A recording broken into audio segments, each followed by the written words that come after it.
I bought a new house in the small town of Winthrop. The house was cheap, but the most important part was that I needed to get away from the city. A few months ago, I had a run-in with a stalker. While I had managed to get him arrested, I couldn't shake the feeling of eyes just constantly watching me.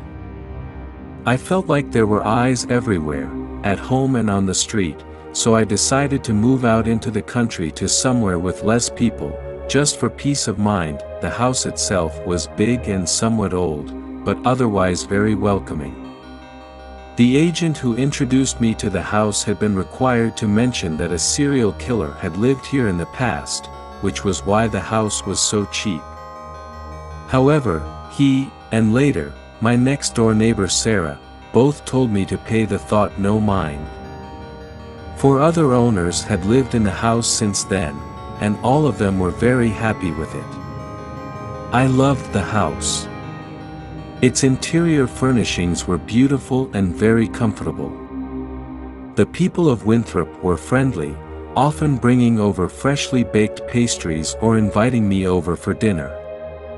Get-togethers, they said, were the key to making sure everyone who lived in Winthrop loved it there.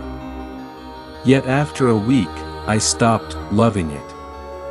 The feeling of someone watching returned, worse than before. I tried to ignore it, but soon I started losing sleep. Giant bags grew under my eyes and I began yawning almost as much as I breathed. Sarah was kind enough to let me stay in her house for a few nights. It was during this time that I heard the legend of Forrest Carter, the serial killer who had lived in my house. While no one knows his exact kill count, Carter, also known as the Winthrop Peacock, was a man with extremely severe case of narcissism. Legends say that he couldn't fall asleep if he didn't feel like he was being watched.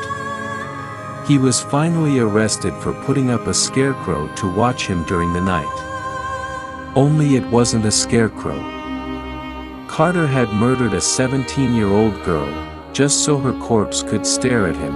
The story gave me shivers, and after I went home, I felt like there were hundreds of pairs of eyes just watching me no matter how I turned. Today, however, was the first day that I acted out. I was cooking breakfast when I felt the eyes. Instinctively, out of fear, I threw my kitchen knife, which lodged itself into the wall. As I pulled it out, I found myself staring at a pair of eyes, pickling in formaldehyde.